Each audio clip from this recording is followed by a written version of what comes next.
dear student, you are welcome in our SST class. I am Madhuri Maradhan and SST teacher. Today we will continue our chapter number 4 agriculture. इसमें हम पढ़ रहे थे food crop other than grains के अलावा, जैसे हमने wheat rice पढ़े थे, इनके अलावा और कौन कौन सी जो फूड क्रॉप है जो कि हमारे यहाँ पर बोई जाती है, इनके इकोनॉमिकली और कमर्शियल रूप से बहुत ही ज़्यादा इंपॉर्टेंस है. इसमें हमने शुगर केन का पढ़ लिया था, ऑयल का पढ़ लिया था, हम टी का पढ़ रहे थे. तो टी हमने देखा कि हमारे यहाँ पर भी ग्रो किया जाने लगा है और कौन कौन सी प्लेसेस है जहाँ पर टी ग्रो की जाती है. जैसे वेस्ट बंगाल है, तमिलनाडु है, केरला है. Apart from this Himachal Pradesh, Uttarakhand, Meghalaya, Andhra Pradesh and Tripura are also tea producing state. ये स्टेट है जो जिसमें कि टी प्रोड्यूस की जाती है. And 2015 India was the second largest producer of the tea after the China. और 2015 की यदि हम बात करें तो 2015 में हमारी जो इंडिया है वो सेकेंड लार्जेस्ट प्रोड्यूसर्स है टी के मामले में. चाइना के बाद में फर्स्ट नंबर पर चाइना और सेकेंड नंबर पर हमारी इंडिया. फिर कॉफ़ी, अदर क्रॉप में कॉफ़ी आ जाएगी. Coffee, Indian coffee is known as the world for its good quality. हमारी इंडिया की जो कॉफ़ी है वो वर्ल्ड की गुड क्वालिटी की कॉफ़ियों में गिनी जाती है. And the arabica variety initially brought from the Yemen and produce the country. The variety of the great demand all over the world. और यहाँ वर्ल्ड में इसकी बहुत ज़्यादा डिमांड है. Initially it is the cultivated was the introduced on the Baba Northern Hills and even today the cultivation is the confined the Nilgiri in the Karnataka. Karnataka की जो नीलगिरी है वहाँ की बहुत फेमस है. Kerala and Tamil Nadu. Horticulture crops में कौन कौन सी क्रॉप आ जाएंगी. 2015 की बात करें, India was the second largest producer of fruit और वेजिटेबल के मामले में हमारी इंडिया जो है सेकेंड लार्जेस्ट प्रोड्यूसर मानी जाती है चाइना के बाद में. India is the producer of the tropical as well as the temperature fruit. हमारे यहाँ ट्रॉपिकल और टेम्परेचर वाले फ्रूट्स भी ग्रो किए जाते हैं. मैंगोस, जैसे मैंगो जो है महाराष्ट्र में काफ़ी होता है. Andhra Pradesh, Telangana, Uttar Pradesh, west Bengal. Oranges of Nagpur के ऑरेंज तो फेमस हैं ही. And Cherrapunji Meghalaya. Bananas of Kerala के banana. And Mizoram, Maharashtra and Tamil Nadu. And lychee and guava of Uttar Pradesh. Guava और लीची उत्तर प्रदेश का. And Bihar, pineapple and Meghalaya. Grapes of Andhra Pradesh, Telangana and Maharashtra. Apples, pears, apricot and walnut of Jammu and Kashmir and Himachal Pradesh are the great demand of the world over.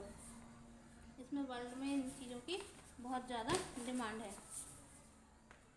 India is the important producers of the P. India जो है हमारी P producing में बहुत बड़ी इसकी importance है. इसके बाद में cauliflower, onion, cabbage, tomato, brinjal और पोटैटो इसमें मेन है. इसके अंदर नॉन फूड क्रॉप में हमारी आ जाएगी रबर. इट इज़ मतलब जो कि फूड के रूप में तो यूज़ नहीं किए जाते लेकिन इसका अदर देन फूड में यूज़ होता है.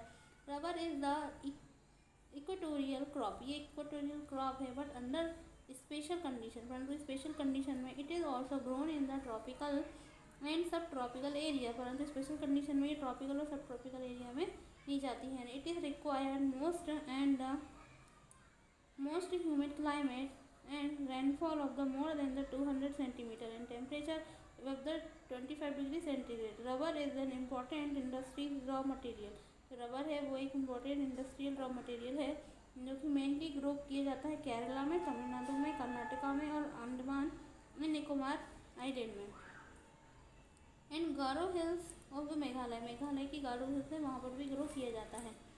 इसके बाद फाइबर क्रॉप. कुछ क्रॉप्स ऐसी हैं जो कि फाइबर्स के रूप में यूज़ की जाती है. जैसे cotton, jute, hemp, natural silk are the 4 major filter crop grown in the India जो कि इंडिया में ग्रो की जाती है. The first there are the derive from the crop grown in the soil and the later is obtained from the coconut and silkworm feed on the green leaves and especially the mulberry and rearing of the silkworm and production of the silk fire and known as the sericulture.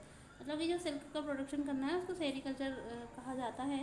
और जो silk moth है वो mulberry की जो leaves है वो खाता है और इसका हम अलग से व्यवसाय भी करते हैं. इसके बाद है हमारी नेक्स्ट क्रॉप में कॉटन क्रॉप आ जाएगी. Cotton in India is believed to to be an the original home of the cotton plant. हमारे यहाँ original home of cotton plant कहा जाता है। Cotton is the one of the main raw material, क्योंकि cotton ही जो है वो मेन रॉ मटेरियल है कॉटन टेक्सटाइल इंडस्ट्रीज़ का। 2015 में India was the second largest producer. हमारी इंडिया सेकेंड लार्जेस्ट प्रोड्यूसर थी कॉटन के मामले में चाइना के बाद में। चाइना फर्स्ट नंबर पे था। तो cotton grows well in there parts of the black cotton soil of the Deccan plateau. It require to the high temperature. इसके लिए हाई टेम्परेचर की आवश्यकता पड़ती है।